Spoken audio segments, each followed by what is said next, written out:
लोग भी थक चुके हैं। अब फैसला कुन मरहला होगा। आइंदा 2-3 हफ्ते में सारे फैसले होना शुरू हो जाएंगे। तर्जुमान पीटीआई फवाद चौधरी का अहम बयान। उनका कहना था कि सदर आरिफ अलवी की कोशिश और पीटीआई का मकसद बगैर फसाद के इलेक्शन की तरफ जाना। इमरान खान ने लोगों को रोका हुआ है, वरना न जाने क्या कुछ हो चुका होता।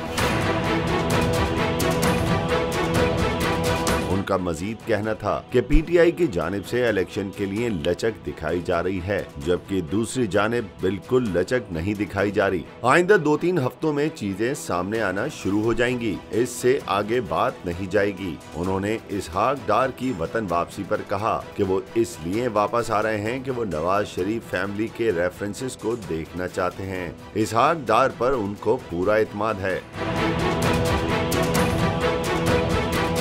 फवाद चौधरी के मुताबिक जब भी कॉल होगी आखिरी मरहले के लिए होगी। सेमीफाइनल जीत गए हैं, अब फाइनल की तरफ जा रहे हैं। फवाद चौधरी ने कहा कि हम समझते हैं वजीर आजम के दफ्तर से इस तरह की लीक्स जाना बाइसे तशवीश है।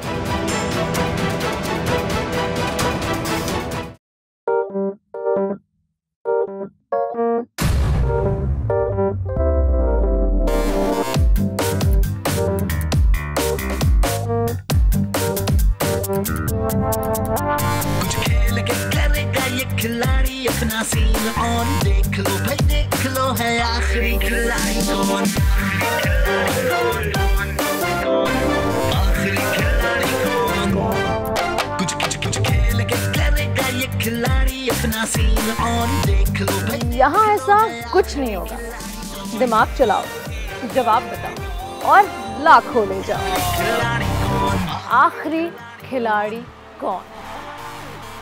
सबसे ज्यादा व्यूज, सबसे ज्यादा रील्स और सबसे ज्यादा रेटिंग के साथ बोल अब भी नंबर 1 पोजीशन पर बरकरार। सब्सक्राइब करें और बेल दबाएं ताकि कोई खबर रह न जाए।